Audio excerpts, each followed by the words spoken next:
എൻ്റെ പേര് ബാഹുലേനാണ്. തനുച്ചുരം സ്വദേശിയാണ്. ദേശീയ കൈതറന്നു.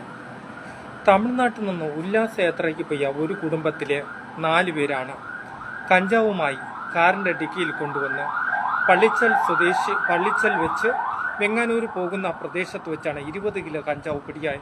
ഇന്നലെ രാത്രിയാണ് പിടിയിലായിട്ടുണ്ടെന്ന് പറയും. ഏറ്റവും പ്രധാനപ്പെട്ട വാർത്തയാണ് എൻ്റെ വാർത്ത നൽകുന്നത്.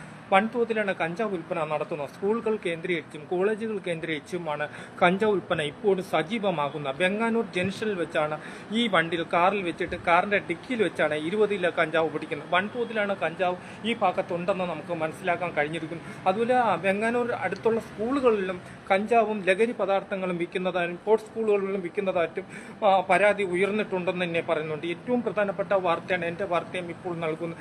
ലൈവാണ് നമ്മൾ നൽകുന്നത്. ഇപ്പോഴും സജീവമായിട്ട് ഒരു കുടുംബത്തിലുള്ളവരാണ് കഞ്ചാവ് വിറ്റ് കഴിഞ്ഞത് എന്ന് പറയാം. 60 വയസ്സുള്ള സ്ത്രീയും മരുമോനും അതുപോലെ തന്നെ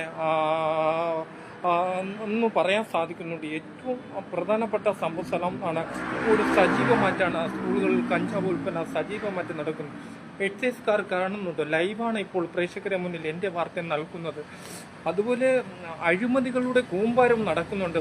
പലയിടത്തും കാശ് വാങ്ങിച്ച് ജോലി സ്ഥിരപ്പെടുത്തുന്നുണ്ടെന്ന് തന്നെ പറയാൻ സാധിക്കുന്നുണ്ട്. ഏറ്റവും പ്രധാനപ്പെട്ട വാർത്തയാണ് എൻ്റെ വാർത്ത ഇപ്പോൾ നൽകും. നമ്മളിനിപ്പോൾ വിവാദം തുടങ്ങാൻ പോണതേ ഉള്ളൂ. ഈ ആഴ്ച കഴിയുമ്പോൾ ഓരോ വിവാദം ലൈവാണ് നമ്മൾ കൊടുക്കുന്നത്. ഞെട്ടിക്കുന്ന വാർത്തയായിട്ടാണ് എൻ്റെ വാർത്ത നൽകുന്നത്. ഇപ്പോഴും കഞ്ചാവ് വിൽപ്പന സജീവമായിട്ട് പല ഏരിയകൾ നടക്കുന്നതായി നാട്ടിൽ ആശയപരായത്തോടെ അധികൃതർ നിന്ന് ഒരു നടപടികളും ഉണ്ടാക്കുന്ന പുതിയ തലമുറകൾ നശിച്ചുകൊണ്ട് വരുന്നതായി നാട്ടുകാരുടെ ഒന്നടങ്കം ആവശ്യം. എൻ്റെ വാർത്തയ്ക്ക് വേണ്ടി തിരുവനന്തപുരത്തു നിന്നും ബാഹുലേയൻ.